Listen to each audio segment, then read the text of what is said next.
Start کرتے ہیں۔ اعوذ باللہ من الشیطان الرجیم، بسم اللہ الرحمن الرحیم۔ وَاعْلَمُوا، اور جان لو، انما کہ بے شک جو، غنم تم غنیمت میں پاؤ تم، من شیئن کوئی بھی چیز، فَأَنَّ تو بے شک، للہ اللہ کے لیے ہے، خمسہ پانچواں حصہ اس کا، وَلِلرَّسُولِ اور رسول کے لیے، وَلِذِی الْقُرْبَى اور قرابت داروں کے لیے، وَالْیَتَامَى اور یتیموں، وَالْمَسَاکِین اور مسکین، وَابْنِ السَّبِیل اور مسافروں کے لیے، ان کنتم اگر ہو تم، آمنتم ایمان لائے تم، باللہ اللہ پر، وما اور اس پر جو، انزلنا نازل کیا ہم نے، علی عبدنا اپنے بندے پر، یوم الفرقان فیصلے کے دن، یوم جس دن، التقا آمنے سامنے ہوئیں، الجمعان دو جماعتیں، واللہ اور اللہ، علی اوپر، کلی ہر شیء چیز کے، قدیر خوب قدرت رکھنے والا ہے۔ اذ جب، تم بالعدوۃ کناروں پر تھے، الدنیا قریب کے، وہم اور وہ، بالعدوۃ کنارے پر تھے، القصویٰ دور کے، والرکب اور قافلہ، اسفل نیچے تھا، منکم تم سے، ولو اور اگر، تواعدتم آپس میں وعدہ کرتے تم، لاختلفتم البتہ اختلاف کرتے تم، فی المیعاد مقرر وقت اور یا مقرر جگہ کے بارے میں، ولیکن اور لیکن، لیقضی تاکہ پورا کر دے، اللہ امرن ایک کام کو،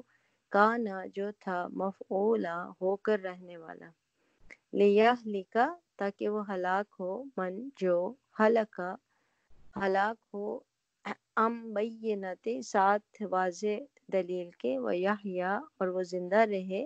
من جو، حیا زندہ رہے، ام بینت ساتھ واضح دلیل کے، وَإِنَّ اور بے شک اللہ لسمیع خوب سننے والا، علیم خوب جاننے والا ہے۔ اذ جب، یریکہم دکھایا آپ کو انہیں، اللہ نے، فی منامکا آپ کی نیند میں یا آپ کے خواب میں، قلیلاً تھوڑے، ولو اور اگر، اراکہم اگر وہ دکھاتا آپ کو انہیں، کثیراً زیادہ، لفشلتم تو البتہ ہمت ہار جاتے تم، ولتنازعتم اور باہم جھگڑنے لگتے ضرور تم، فی الامر اپنے معاملے میں، ولیکن اور لیکن، اللہ نے، سلم سلامت رکھا، انہو بے شک وہ، علیم خوب جاننے والا ہے، بذات الصدور سینوں میں چھپے ہوئے راز یا سینوں کا حال، وَإِذَا اور جب، یُرِیکُمُہُم وہ دکھا رہا تھا تمہیں ان کو، اذ جب، التقیتم آمنے سامنے ہوئے تم، فی اعینکم تمہاری نگاہوں میں، قلیلاً تھوڑے، ویقللکم اور وہ تھوڑا دکھا رہا تھا تمہیں، فی اعینہم ان کی نگاہوں میں، لیقضی تاکہ پورا کر دے، اللہ امرن کام، کانا تھا جو، مفعولا ہو کر رہنے والا، وَإِلَى اللَّهِ اور طرف اللہ ہی کے، ترجع لوٹائے جاتے ہیں، الامور سب کام، یا ایہا الذین اے لوگو جو، آمنو ایمان لائے ہو، اذا جب، لقیتم تمہارا مقابلہ ہو، فئۃ کسی گروہ سے، فاثبتوا تو ثابت قدم رہو، واذکروا اور یاد کرو، اللہ کو، کثیراً کثرت سے، لعلکم تاکہ تم، تفلحون فلاح پا جاؤ،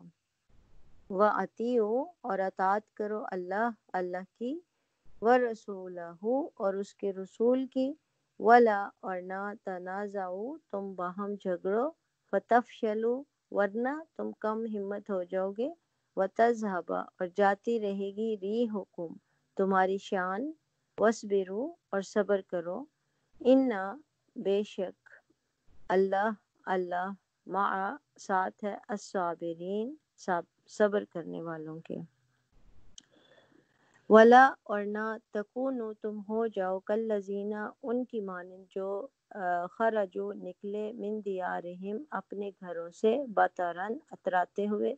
ورعاء اور دکھاوا کرتے ہوئے الناس لوگوں کو ویصدون اور وہ روکتے تھے عن سبیل اللہ اللہ کے راستے سے واللہ اور اللہ بما اس کو جو یعملون وہ عمل کرتے ہیں محیط گھیرنے والا ہے۔ تو ہم یہاں تک کرتے ہیں 47 تک انشاءاللہ آج کا سبق ہمارا۔ تو کل ہم جب فنش کی تھی سورہ انفال کی آیت نمبر 40، تو اس میں ہم یہی پڑھ رہے تھے کہ ایمان لانے والوں کو کیا کہا گیا تھا کہ کافروں سے اس وقت تک یعنی کہ جنگ کرو جب تک کہ فتنہ باقی نہ رہے اور دین پورا کا پورا اللہ کا ہو جائے۔ تو اس کے علاوہ اگر فتنہ رک جاتا ہے تو پھر اس کے بعد لڑائی کی اجازت نہیں ہے۔ تو اس کا مقصد یہی ہے کہ مقصد لڑنے کا صرف اور صرف کیا ہے کہ صرف اللہ کے دین کی خاطر لڑا جائے، اور یہ ایک ایسا مقصد ہے جس کے لیے لڑنا اہل ایمان کے لیے فرض ہے۔ اس کے علاوہ کوئی بھی دوسرا مقصد ہو تو اس کے لیے لڑائی جائز نہیں ہے، اور نہ ان کو اجازت ہے کہ وہ کسی اور کی لڑائی میں حصہ لیں۔ تو پھر اس کے بعد جب یہ ساری آیات جو ہم نے پڑھی وہ اس کے بعد دوبارہ سے یہاں سے شروع ہوتا ہے وَاعْلَمُوا أَنَّمَا غَنِمْتُم مِّن شَيْءٍ، کہ اور تمہیں معلوم ہو کہ جو کچھ مال غنیمت تم نے حاصل کیا ہے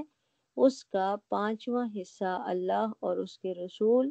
اور رشتہ داروں اور یتیموں اور مسکینوں اور مسافروں کے لیے ہے۔ تو اب جو ہم نے جب سورہ انفال شروع کی تھی تو ابتدا میں ہم نے اس کے بارے میں پڑھا تھا جہاں پہ انفال کا ذکر تھا، لیکن انفال بھی مال غنیمت کا ہی نام تھا۔ انفال کا مطلب جو چیز ایکسٹرا ہوتی ہے۔ تو اب اللہ تعالیٰ نے شروع میں اس کا ذکر کیا کیونکہ اس کے بارے میں مسلمان جو تھے وہ بحث مباحث کر رہے تھے یا لڑ جھگڑ رہے تھے کہ کس کو کیا ملنا چاہیے، کہ ان کے دلوں میں اس کے بارے میں لالچ یعنی کہ دنیا کے بارے میں آ گیا، کیونکہ ان کے عربوں میں قاعدہ تھا کہ جب جنگ یا کچھ بھی ہوتا تھا آپس میں لڑائی تو جو مال غنیمت ہاتھ آتا تھا تو وہ جس کو جو جتنا جو لوٹ سکتا تھا وہ لوٹ مار کر کے اپنا حصہ بنا لیتا تھا، اور باقی جو اس میں سے کچھ مخصوص اپنے سردار کو دے دیتے تھے اور کسی اور کو حصہ نہیں ملتا تھا۔ تو ظاہر ہے یہ مسلمانوں کی پہلی جنگ تھی تو ان کو پتہ نہیں تھا کہ ہم نے اس کو کس طرح سے ڈیل کرنا ہے۔ تو اب آپ دیکھیں کہ پہلی آیت کے بعد بتانے کے انفال کے بارے میں، اور اس کے بعد پوری 40 آیات تک مسلمانوں کو ان کو ایک تربیتی انداز میں سمجھایا گیا کہ تمہارا مقصد کیا ہے۔ تو ان پوری 40 آیات میں ہم نے صرف یہی پڑھا کہ تقوی اختیار کرنا چاہیے، دنیا کی اس میں لالچ میں نہیں ہونا چاہیے، دین کی سرفرازی کے لیے کام کرنا چاہیے، اور خالصتاً جو ہے وہ اللہ کے لیے کام کرنا چاہیے، اور اس میں ہم نے یہ بھی پڑھا تھا کہ خیانت نہیں کرنی چاہیے۔ تو یہ ساری باتیں جو بتائی گئی تھی اسی لیے کہ مسلمانوں کی تربیت ہو سکے، ان کا کردار یعنی کہ اچھا بنایا جائے۔ اس کے بعد سارا کچھ سکھانے کے بعد اور اس بات پہ زور دینے کے بعد کہ اللہ اور اس کے رسول کا کہنا ماننا جو ہے وہ فرض ہے، ان کی اطاعت کرنا فرض ہے، تو اس کے بعد یہ ذکر آیا کہ جان لو کہ جو کچھ بھی مال غنیمت تم نے حاصل کیا، یعنی اب لڑائی ختم ہو گئی، تم جیت گئے، تو اس میں یہ بھی ان کو بتا دیا گیا کہ اس میں تمہارا کوئی کارکردگی نہیں ہے، تو صرف اللہ کی مدد سے تم یہ لڑائی جیتتے ہو۔ تو اگر یہ سوچیں، اگر تم لوگ یہ سوچتے ہو کہ اس میں سارا تمہارا کمال تھا تو یہ بالکل غلط ہے۔ تو غنم تم مال غنیمت سے آیا، اور غنم بیسیکلی اس کا جو لفظی مطلب ہوتا ہے نا وہ بکری کا ہوتا ہے۔ تو اور اس کو اگر بکری جیسے باہر ایسی گھوم پھر رہی ہوتی ہے اور کسی بھی دوسرے کے اس میں ریوڑ میں جا ملے تو اس کے لیے تو ایکسٹرا ہی بکری ہوگی نا، کوئی چھوٹی ہوئی بکری۔ تو اس لیے یہاں پہ غنیمت کو اس سے اس لیے کہا گیا کہ غنیمت کا مطلب کیا ہوتا ہے کہ جو چیز بغیر محنت کے حاصل کی جائے اس کو غنیمت کہا جاتا ہے۔ تو یہ مال غنیمت بھی یہی ہوتا ہے کہ آپ نے لڑائی تو چلو جو کی ہے، لیکن جو کافر اور یا دوسرا اپوزٹ لشکر جو ہے وہ مال چھوڑ کے بھاگ گیا، اس کو وہ سارا کا سارا ایکسٹرا ہے، وہ اللہ کا فضل ہے، ٹھیک ہے۔ اب یہ بھی ممکن ہے کہ وہ جو لشکر جس کو آپ نے شکست دی اس کے پاس زیادہ چیزیں نہ ہوں، اور یہ بھی ممکن ہے کہ اس کا بہت سارا مال، اب جس طرح قریش لوگ بہت تیار ہو کر چیزیں لے کر اپنے ساتھ، یعنی جانور لے کر آئے تھے لڑنے کے لیے، لوگوں کے اوپر رعب جمانے کے لیے، مطلب خالی خود ہی نہیں آئے تھے بلکہ پورے کا پورا ان کا خاندان اٹھ کے آ گیا تھا جشن منانے کے لیے، تو ظاہر چیزیں بھی ساتھ تھیں، اور اونٹ، بکریاں، بھیڑیں، ہر چیز لے کے آ گئے تھے ساتھ اپنے۔ تو یہاں بتایا گیا کہ جو کچھ مال غنیمت تم نے حاصل کیا اس کے 5 حصے کرنے، ٹھیک ہے، 5 حصے، 5واں حصہ جو ہے وہ اللہ اور اس کے رسول کا حصہ ہے، ٹھیک ہے۔ اب یہ یعنی کہ جو لیڈر ہوگا اس کا کام ہوگا کہ اس مال غنیمت کے 5 حصے کرے۔ پہلا حصہ جو ہے وہ جو لڑائی میں شریک تھے لیکن وہ اپنے جانوروں کے ساتھ شریک نہیں تھے، جن کو ہم کہتے پیدل شریک تھے، اس وقت کی بات ہے یہ، اس جنگ کی۔ ایک حصہ پیدل شریک والوں کے لیے تھا کیونکہ انہوں نے اپنے جانور استعمال نہیں کیے تھے، اور 3 حصے جو ہے وہ سواروں کے لیے تھے کیونکہ انہوں نے اپنے جانور استعمال کیے تھے، اور باقی جو 5واں حصہ ہے وہ اللہ اور اس کے رسول کا ہے، یعنی کہ نبی صلی اللہ علیہ وسلم اور ان کے رشتہ داروں کا، ان کے خاندان کا، اور اس کے اندر یتیموں، مسکینوں، مسافروں کا حصہ، یعنی کہ بیت المال کا حصہ۔ تو یہ ساری یعنی کہ اچھے طریقے سے اللہ تعالیٰ نے ان کو ایک رول بتا دیا کہ اس طرح سے مال غنیمت کو تقسیم کیا جائے گا، اور یہ بھی بتا دیا گیا تھا شروع میں کہ اللہ کا انعام ہے، تو اس کے بارے میں فیصلہ کا اختیار صرف اللہ اور اس کے رسول کو ہے۔ اب وہ جو فیصلہ بتانا تھا وہ اب یہ بتایا گیا کہ جب لڑائی کے بعد تمام جو سامان ہے وہ امیر یا جو لیڈر ہوگا اس کے سامنے رکھ دیں گے، اور کوئی چیز بھی چھپائیں گے نہیں، تو اسی چیز میں خیانت نہیں ہوگی، کیونکہ یہ بات بھی بتا دی کہ خیانت نہیں کرنی ہے، بالکل بھی کوئی چیز چھپانی نہیں ہے۔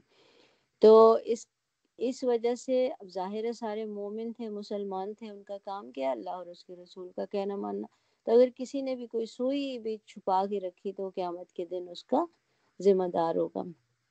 تو اور 5واں حصہ جو ہے، جو بتائی گئی باتیں، رسول، رشتہ دار، یتیم، مسکین کے لیے جو ہے وہ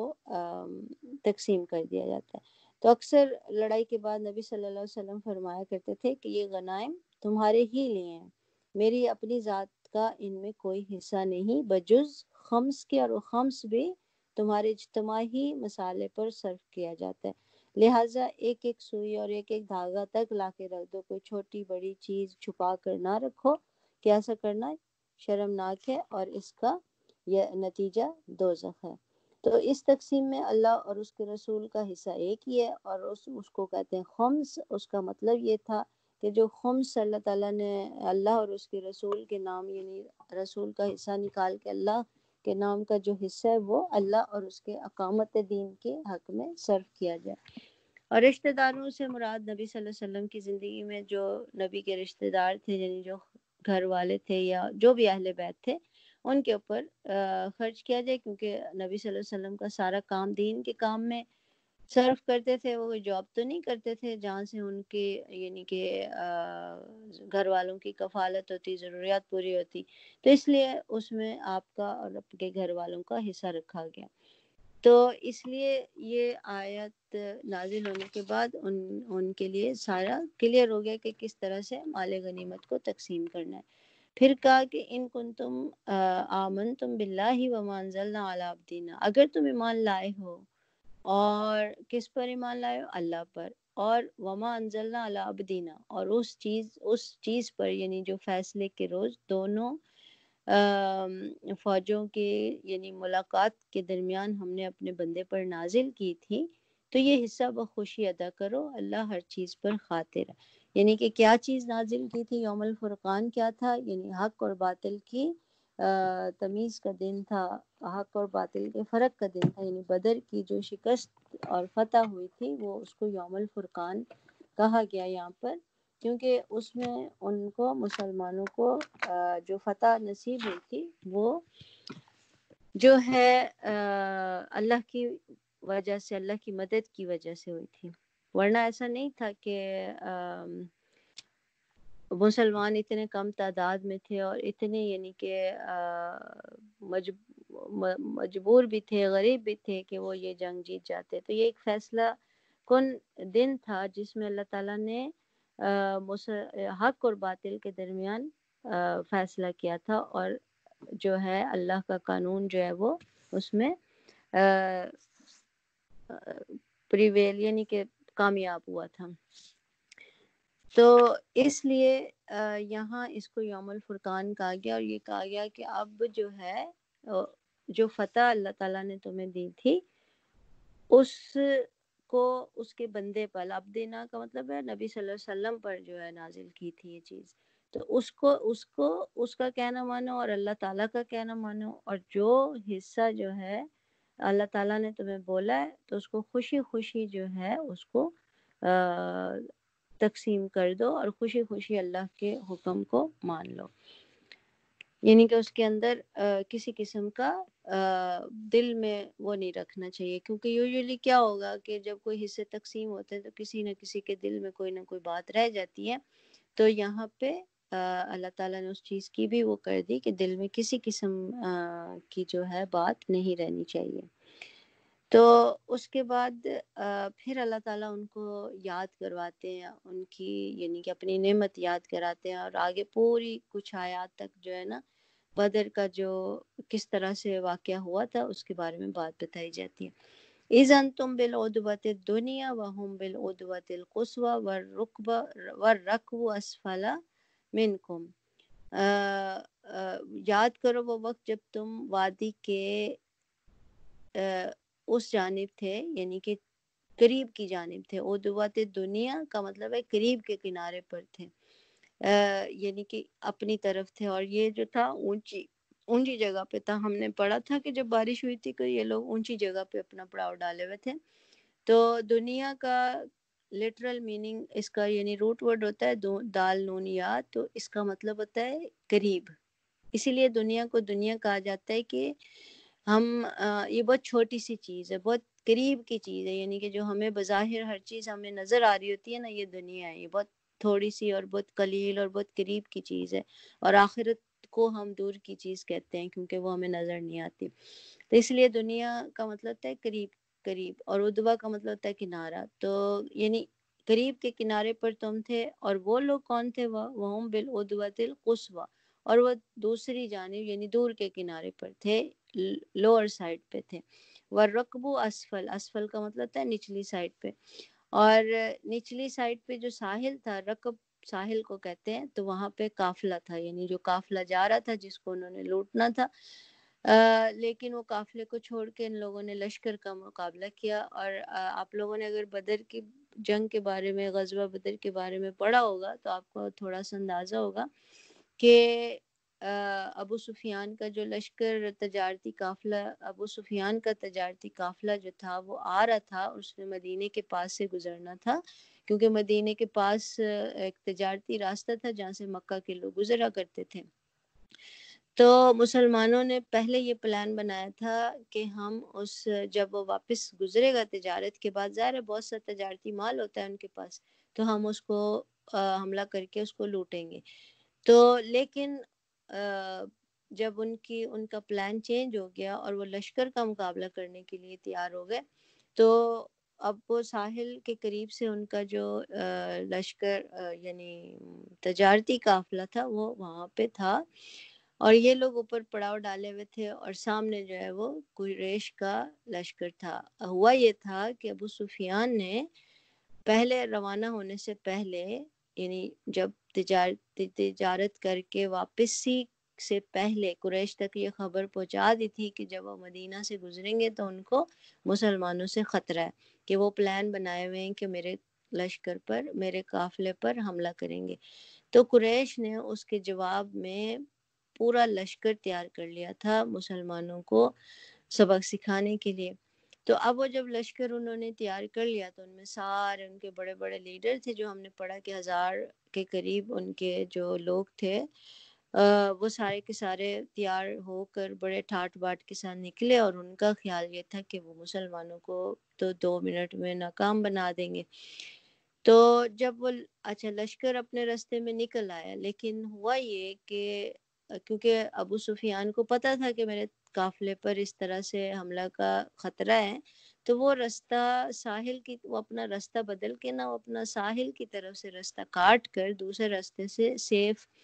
سیدھا صحیح سلامت مکہ پہنچ گیا۔ اور جب وہ وہاں مدینہ کے علاقے سے گزر گیا اور اس کو پتہ چل گیا کہ اب وہ محفوظ ہے، تو اس نے قریش کو پیغام پہنچا دیا کہ ہمارا قافلہ صحیح سلامت مکہ پہنچ گیا، تو اب آپ لوگ واپس آ جائیں، اب لڑنے کی ضرورت نہیں ہے۔ لیکن ان میں سے جو ابو جہل تھا وہ بضد تھا کہ نہیں، اب ہم نکل آئے ہیں تو اب ہم بدر کے مقام تک جا کر ہی رہیں گے۔ حالانکہ سارے قریش کے لیڈروں نے منع کیا ان کو کہ چلے ہم واپس چلتے ہیں، ہمیں لڑنے کی ابھی ضرورت نہیں ہے، اور کوئی بھی لڑنے کے لیے تیار نہیں تھا۔ تو ابو جہل نے ان کو مجبور کیا، یعنی کہ ان کو موٹیویٹ کیا کہ نہیں، ہم بدر تک جائیں گے، ہم ان سے بدلہ لیں گے، ہم ان سے لڑ کر آئیں گے۔ تو اچھا، اب یہ اس کی بات تھی کہ اب وہ قافلہ جو آیا وہ لوور سائڈ پہ، یعنی ایک سائڈ پہ پڑاؤ ڈالا، اور مسلمان اونچی جگہ پر تھے اور قافلہ نیچے ساحل کے پاس سے گزر گیا۔ تو پھر بتایا کہ اگر کہیں پہلے سے تمہارے اور ان کے درمیان، یعنی کہ وَلَوْ تَوَاعَدْتُمْ لَاخْتَلَفْتُمْ فِي الْمِيعَادِ، یعنی پہلے سے مقررہ وقت کی کوئی ایک وعدہ ہو چکا ہوتا، یا کوئی ایک قرارداد ہو چکی تھی، یا کوئی مشورہ آپ خود سے بندہ، کوئی اس کا مطلب ہے کہ کوئی خود سے پلان کرنا ہوتا۔ اگر مسلمان اس لڑائی کا خود سے پلان کرتے، کیونکہ یہ تو بالکل ان پلانڈ ہو گئی تھی نا، تو کیا ہوتا ہے کہ تمہارے درمیان ضرور اختلاف ہوتا، اور پھر تم اس موقع پر یعنی کہ پہلو طے کر لیتے کہ تم مشکل ہو جاتا کہ مسلمان سوچتے کہ ہم ابھی کمزور ہیں، ہمارے پاس لوگ کم ہیں، ہمارے پاس ہتھیار کم ہیں، ہمارے پاس سواری نہیں ہے، یعنی بہت ساری چیزیں تھیں۔ کمزور جو تھے مسلمان، ابھی مدینہ سے آئے ہوئے، مکہ سے آئے ہوئے، ان کو 2 ہی تو سال ہوئے تھے، دوسرا سال تھا۔ تو یہاں اللہ تعالیٰ بتا رہے ہیں کہ یہ تو اللہ تعالیٰ کے، یعنی کہ اللہ تعالیٰ نے یہ لکھ دیا تھا، وَلَكِنْ لِيَقْضِيَ اللَّهُ أَمْرًا، کہ اللہ تعالیٰ اس بات کا فیصلہ کر چکا تھا جو کہ ہونے والا ہے، کان مفعولا، یعنی کہ یہ ہونے ہی والا کام تھا، اس کو ہونا ہی تھا، یعنی غزوہ بدر ہونی تھی ہر حال میں، کیونکہ اللہ تعالیٰ اس کو تمہارے لیے اس کا فیصلہ کر چکا تھا۔ تو جب اللہ تعالیٰ فیصلہ کر چکا تھا تو ساری چیزیں اسی طرح ہوتی گئیں۔ اگر اللہ تعالیٰ اس کا فیصلہ یعنی کہ ان کے ہاتھ میں چھوڑ دیتا ہے، جیسے انسان کو اختیار تو ہے نا کہ وہ بیٹھتا ہے، اچھا ہم پلان کرتے ہیں چلو کوئی کام کرنے کا، تو اگر ہمیں اتنی اس کے بارے میں ایکسکیوزز ہمارے دماغ میں آئیں گے، اچھا یوں نہیں یوں نہیں یوں کر لیتے ہیں، یوں نہیں یوں کر لیتے ہیں، تو وہ کام بجائے فوراً ہونے کے وہ دیر سے ہو جاتا ہے۔ ایسا اکثر ہوتا ہے کہ کوئی بھی کام ایسا اجتماعی کام کرنا ہو تو بہت سارے لوگ اس میں اپنا اپنا اس طرح سے مشورہ دیتے ہیں کہ بعض اوقات وہ کام ہوتا ہی نہیں ہے، کہ بندہ اس سے پیچھے ہٹ جاتا ہے۔ تو یہی بات یہاں کی گئی کہ اگر تم خود اس چیز کی پلان کرتے تو تمہارے درمیان اختلاف ہو جاتا اور تم شاید کر بھی نہیں سکتے، لیکن اللہ تعالیٰ نے کیونکہ یہ لکھ چکا تھا، اللہ تعالیٰ تمہارے لیے کرنا ہی تھا، تو اس لیے اللہ نے اس کا فیصلہ کر دیا۔ اور وَلِيَهْلِكَ مَنْ هَلَكَ عَنْ بَيِّنَةٍ، اور جسے ہلاک ہونا ہے اسے یعنی کہ واضح روشنی میں، یعنی اس کے ساتھ بینہ کے ساتھ دلیل کے ساتھ ہلاک ہو، اور جسے زندہ رہنا ہے اور وہ دلیل کے ساتھ زندہ رہے، یعنی یہ ثابت ہو جائے کہ جو زندہ رہا اس کو زندہ ہی رہنا چاہیے تھا، اور جو ہلاک ہوا اسے ہلاک ہی ہونا چاہیے تھا۔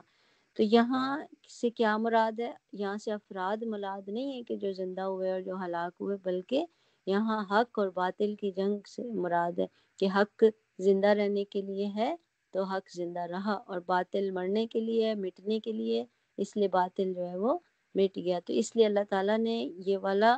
کام کرنا ہی تھا، اس کا فیصلہ ہو چکا تھا، اور یقیناً اللہ سننے والا اور جاننے والا ہے۔ یعنی خدا جو ہے وہ بے خبر خدا نہیں ہے، بلکہ وہ ہر چیز کی خبر رکھتا ہے، سنتا بھی ہے اور جانتا بھی ہے، اور اس کی جو خدائی میں کوئی بھی کام جو ہے وہ بغیر پلاننگ کے نہیں ہو رہا ہوتا، اندھا دھند نہیں ہو رہا ہوتا کہ کسی اللہ تعالیٰ کو پتہ ہی نہیں ہے کہ ہو کیا رہا ہے۔ تو یہ یہاں پہ تھا کہ کس طرح سے اللہ تعالیٰ نے غزوہ بدر کو مسلمانوں کے لیے ایک یعنی کہ فتح کا موقع بنایا تھا۔ پھر بتایا کہ اس یوری کا اللہ، پھر یاد کرو اس وقت کو، اب نبی صلی اللہ علیہ وسلم کو پورا اس واقعے کا یاد دلایا جا رہا ہے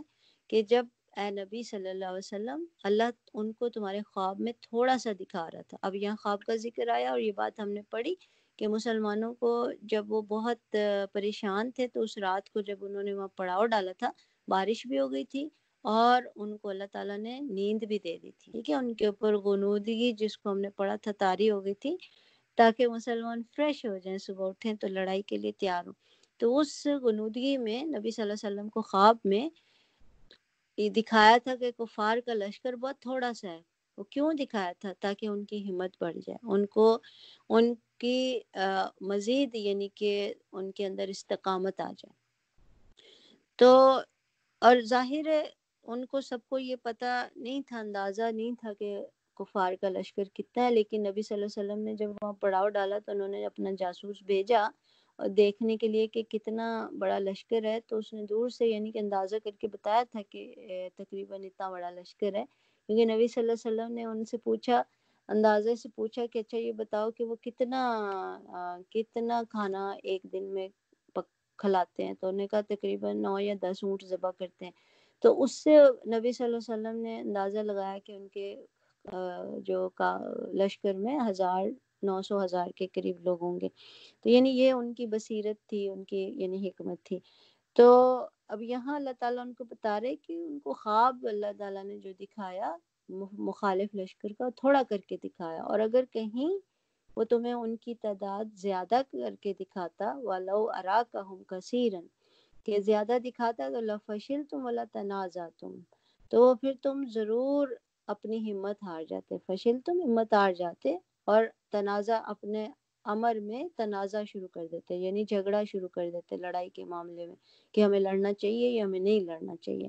یہی ہونا تھا نا کہ اگر ان کو زیادہ دکھاتے، ان کو مزید ان کی ہمت ٹوٹ جاتی اور وہ لڑنے سے ڈرنے لگتے اور پھر آپس میں اختلاف ہوتا۔ وَلَكِنَّ اللَّهَ سَلَّمَ، لیکن اللہ ہی نے اس سے تمہیں بچایا، کیونکہ وہ سینوں کا حال تک جانتا ہے۔ کس چیز سے بچایا؟ یعنی کم ہمتی سے بچایا۔ تو یہاں پہ پورا اس واقعے کو دہرایا کہ دیکھو کس طرح اللہ تعالیٰ نے تمہیں ہمت بڑھائی تمہاری۔ پھر وَإِذْ يُرِيكُمُوهُمْ إِذِ الْتَقَيْتُمْ فِي أَعْيُنِكُمْ قَلِيلًا وَيُقَلِّلُكُمْ فِي أَعْيُنِهِمْ، اور پھر وہ یاد کرو کہ جب مقابلے کے وقت خدا نے تم لوگوں کی نگاہوں میں دشمنوں کو تھوڑا دکھایا اور ان کی نگاہوں میں تمہیں کم کر کے پیش کیا۔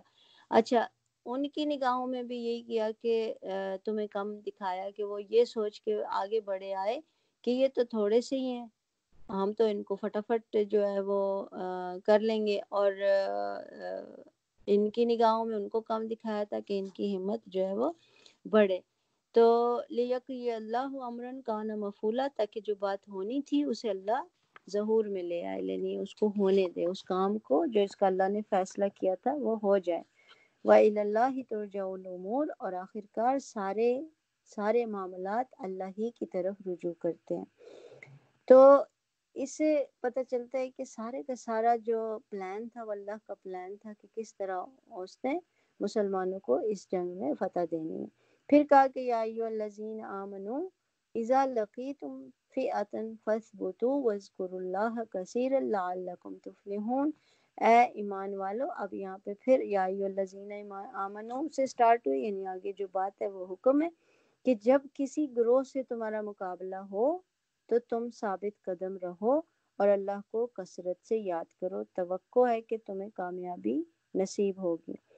تو اب یہاں پیچھے ہم نے کیا پڑھا تھا جب آیا تھا کہ اللہ تعالیٰ اس میں کہا تھا کہ پلٹو نہیں، ٹھیک ہے نا، ہم نے یہ پڑھا تھا نا کہ اپنی ایڑیوں پر پلٹ نہیں جاؤ، جب تم کفار کو دیکھو یا لشکر کا مقابلہ کرو تو کیا نہیں کرو، جنگ سے میدان جنگ سے نہیں بھاگو، یہ بات ہم نے پڑھی تھی۔ تو یہاں کیا بولا جا رہا ہے کہ یہاں بھاگنے کی بات نہیں ہے، یہاں کیا ہے کہ جب مقابلہ ہو آمنے سامنے لشکر ہو تو کیا کرو، فثبتو یعنی کہ ثابت قدم رہو، کہ دل ثابت قدم رہیں، آپ خود ثابت قدم رہیں، یعنی ہمت نہیں آ رہے، یہ نہیں کہ اب دشمن کو دیکھ کے آپ کے اندر کی ہمت ہی ٹوٹ جائے کہ او اتنا بڑا دشمن ہے، ہم تو اس سے مقابلہ ہی نہیں کر سکتے، اور جب آپ ثابت قدم نہیں رہیں گے تو اس کا نتیجہ کیا ہوگا کہ آپ ڈر کے بھاگیں گے۔ تو اس لیے پہلا کام کیا ہے کہ فثبتو یعنی ثابت قدم رہو، اور وہاں پہ یہ بتایا تھا کہ پیٹھ پھیر کے دشمن کے مقابلے میں بھاگو نہیں۔ تو پھر اور دوسرا امپورٹنٹ کام کیا کرنا ہے، وَاذْكُرُوا اللَّهَ كَثِيرًا لَعَلَّكُمْ تُفْلِحُونَ، اور اللہ کو کثرت سے یاد کرو تاکہ تمہیں کامیابی نصیب ہو۔ اب یہاں پہ بھی بات آئی کس چیز کی، اللہ کو یاد کرنے کی، یعنی اللہ سے دعا کرنے کی، اور اس میں بھی ہم نے بدر کے موقع پہ کیا ہوا تھا کہ جب یہ لوگ آ گئے تھے، پڑاؤ ڈالا تھا، تو نبی صلی اللہ علیہ وسلم اور سارے صحابہ یعنی کہ گڑ گڑا کر اللہ تعالیٰ سے دعا مانگتے رہتے، اور نبی صلی اللہ علیہ وسلم اتنے زیادہ محو تھے دعا مانگنے پہ کہ ان کے جو کندھے پہ چادر تھی وہ بھی گر گئی تھی، اور ان کو پتہ نہیں چلا تھا کہ میری چادر میرے اوپر سے گر گئی ہے۔ تو یعنی کہ اتنی گڑ گڑا کے مومنوں نے اور نبی صلی اللہ علیہ وسلم نے اللہ سے دعا کی تھی کہ پھر اگلے دن ان کے دل جو ہیں وہ اس چیز پہ ثابت قدم ہو جائیں، ان کے دلوں کو سکون مل گیا تھا کہ، اور ان کو اللہ تعالیٰ نے پھر وہی بھی کر دی تھی کہ تمہیں جو ہے اس کے بعد ہی نیند آئی تھی نا، تو ان کو دکھایا تھا کہ لشکر تھوڑا ہے، اور پھر ان کو یعنی کہ اللہ نے اپنی مدد کا وعدہ جو کیا تھا وہ بھی اللہ کو اللہ تعالیٰ نے بتا دیا تھا کہ میں فرشتوں سے تمہاری مدد کروں گا، تو وہ لوگوں کی یعنی کہ اندر ہمت مزید بڑھ گئی تھی۔ تو پھر کہا کہ اللہ اور اس کے رسول کی اطاعت کرو اور آپس میں جھگڑو نہیں، ورنہ تمہارے اندر کمزوری پیدا ہو جائے گی، اور وَتَذْهَبَ رِيحُكُمْ، اس کو ہم اردو میں کہتے ہیں تمہاری ہوا اکھڑ جائے گی، تو یہ وہی سیم لفظ ریح کو ہوا کہتے ہیں، تو یہاں کا مطلب ہے کہ تمہاری ہوا اکھڑ جائے گی، یعنی تمہیں شکست ہو جائے گی۔ تو اس کا مطلب یہ ہوا کہ اور صبر سے کام لو، کہ یعنی اپنے جذبات کو، اپنی خواہشات کو قابو میں رکھو، اور جلد بازی، گھبراہٹ، کسی قسم کی طمع، کسی قسم کی ہراس اور نامناسب جوش نہیں ہونا چاہیے، ٹھنڈے دل سے اور حکمت سے فیصلہ کے ساتھ کام کرو، اور خطرات اور مشکلات اگر سامنے ہوں تو تمہارے قدموں میں لغزش نہ آئے، یعنی کہ ثابت قدم رہو، اور اگر کوئی ایسے موقع آئیں جس میں غصہ آئے، تو غیظ اور غضب کا کوئی ایسا موقع آئے تو اس کو کنٹرول کرنا سیکھو، اور اس میں کوئی ایسی حرکت نہیں کرنے پائے انسان کہ وہ مزید اس کے لیے نقصان کا سبب بنے، مصائب کا حملہ ہو یا حالات بگڑتے ہوئے نظر آ رہے ہوں، یا اس میں مطلب اپنے بیسیکلی یہ کہ ہر حال میں پینک ہونے کی بجائے اپنے آپ کو کنٹرول میں رکھنا ہے، اور مقصد کا اصل جو یعنی شوق ہو وہ یہ کہ مقصد کا حصول ہمارا شوق ہونا چاہیے، اور ہمیں دیکھنا ہے کہ ہم اپنے مقصد سے نہ ہٹیں، جو ہمارا کام تھا کرنے کا اس سے نہ ہٹیں، لیکن اگر کسی وجہ سے مطلب اگر ہم تنازع میں پڑ جائیں تو کیا ہوگا کہ مقصد حاصل نہیں کر سکتے۔ اسی لیے جب اللہ کے کام میں انسان لگتا ہے اور مقصد اللہ کا کام کرنا ہوتا ہے تو پھر اس میں کیا چیز آتی ہے، دنیا کے فائدے اور دنیا کے منافع، اور جو نفس کی جو بیچ میں نفس کی خواہشات ہوتی ہیں وہ ساری اس میں نہیں آنی چاہیے، ورنہ کیا ہوتا ہے کہ ہم اپنے اصل مقصد سے جو ہے وہ دھیان کھو دیتے ہیں۔ اس لیے ان ساری چیزوں میں آخر میں کیا رکھا گیا کہ صبر سے کام لو، ٹھیک ہے، صبر یعنی کہ یہ ساری چیزیں جب بھی تمہارے پاس کسی بھی قسم کا کوئی یعنی حالات ہوں تو اس میں سب سے بہترین چیز کیا ہے کہ صابر ہوں، اور جو صابر لوگ ہوں گے انہیں کو اللہ کی مدد حاصل ہوگی۔ وَلَا تَكُونُوا كَالَّذِينَ خَرَجُوا مِن دِيَارِهِمْ بَطَرًا وَرِئَاءَ النَّاسِ وَيَصُدُّونَ عَن سَبِيلِ اللَّهِ، کہ اور ان لوگوں کے سے رنگ ڈھنگ اختیار نہ کرو جو اپنے گھروں سے اتراتے اور لوگوں کو اپنی شان دکھاتے ہوئے نکلے، اور ان کی روش یہ تھی کہ وہ اللہ کے راستے سے روکتے ہیں اور وہ جو کچھ کر رہے ہیں اللہ کی گرفت سے باہر نہیں ہے، یعنی اللہ ان کو ہر طرف سے گھیرے ہوئے ہے۔ تو یہاں پہ اشارہ کس کی طرف ہے کہ کفار قریش کے جو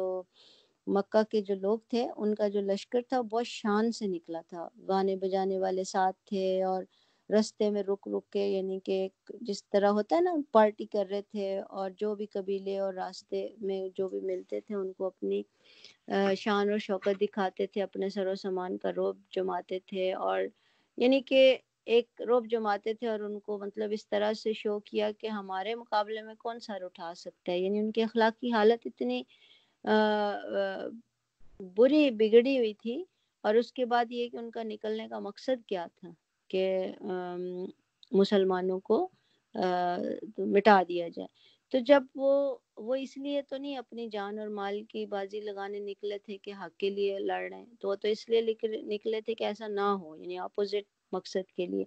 تو اس لیے جو بھی گروہ حق کو ختم کرنے کے لیے نکلتا ہے اس کو اللہ تعالیٰ ختم کر دیتا ہے۔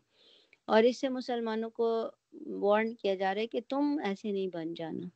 تمہیں اللہ تعالیٰ نے کس کے لیے رکھا ہوا ہے کہ ایمان اور حق کی جو نعمت عطا کی ہے تو اس کا مقصد کیا ہے کہ تمہارے اخلاق بھی پاکیزہ ہوں اور تمہارا جنگ کا مقصد بھی پاک ہو۔ تو اس لیے جو ہے ان کی فوجوں میں شراب نوشی، ڈانس، مطلب جو بھی بد اخلاقی حرکتیں تھیں وہ ساری ان کے لشکر میں تھی، اور اوپر سے تکبر، اور اوپر سے وہ فخر کر رہے تھے اور دنیا کو یعنی کہ شو کر کے دکھا رہے تھے کہ ہمارے سامنے تو کوئی کچھ کر ہی نہیں سکتا۔ تو یہاں پہ مسلمانوں کو اس چیز سے منع کیا گیا کہ تم اس طرح کے طور طریقوں سے بچو اور کسی بھی ناپاک مقصد کے لیے جنگ کرنے میں کبھی کسی کا ساتھ نہیں دو، کیونکہ یہ وہ لوگ ہیں جو اللہ کے راستے سے روکتے ہیں، کیونکہ انہوں نے لوگوں کو اللہ کے راستے سے روکا، اور اب اللہ کے راستے میں جو لوگ لڑ رہے ہیں انہی کے خلاف لڑنے جا رہے ہیں۔ تو جو کچھ بھی کر رہے ہیں وہ اللہ کے گرفت سے باہر نہیں ہے، اللہ تعالیٰ ان کو گھیرے میں لیے ہوئے ہے، تو ان سب کی پھر یعنی کہ پوچھ ہونے والی ہے۔ اور یہی ہوا تھا کہ کفار کا جو لشکر تھا بدر کے بعد ان کے بڑے بڑے لیڈر اور بڑے بڑے لوگ جو تھے وہ سارے وہاں پہ قتل ہو گئے تھے، اور ان کو بلکہ آتا ہے کہ کہا بھی تھا کہ ہمارے جو شہید ہیں، یا جنگ سے پہلے جب انہوں نے شو ماری تھی نا تو مسلمانوں کو کہا تھا کہ ہم تمہیں اتنے قتل کر دیں گے، تو مسلمانوں میں سے جواب کیا آیا تھا کہ ہمارے لوگ تو شہید ہو کے جنت میں جائیں گے اور تمہارے لوگ شہید تو نہیں کہنا چاہیے، یعنی تمہارے لوگ قتل ہو کے جہنم میں جائیں گے۔ تو یہ فرق ہے دونوں میں۔ تو یہاں پہ ہم 47 پہ انشاءاللہ تعالی ختم کرتے ہیں، ہماری آیت نمبر 47 پہ۔ اب کسی کو کوئی کوسچن ہے تو پوچھ لیں، پھر ختم کریں یہاں پہ۔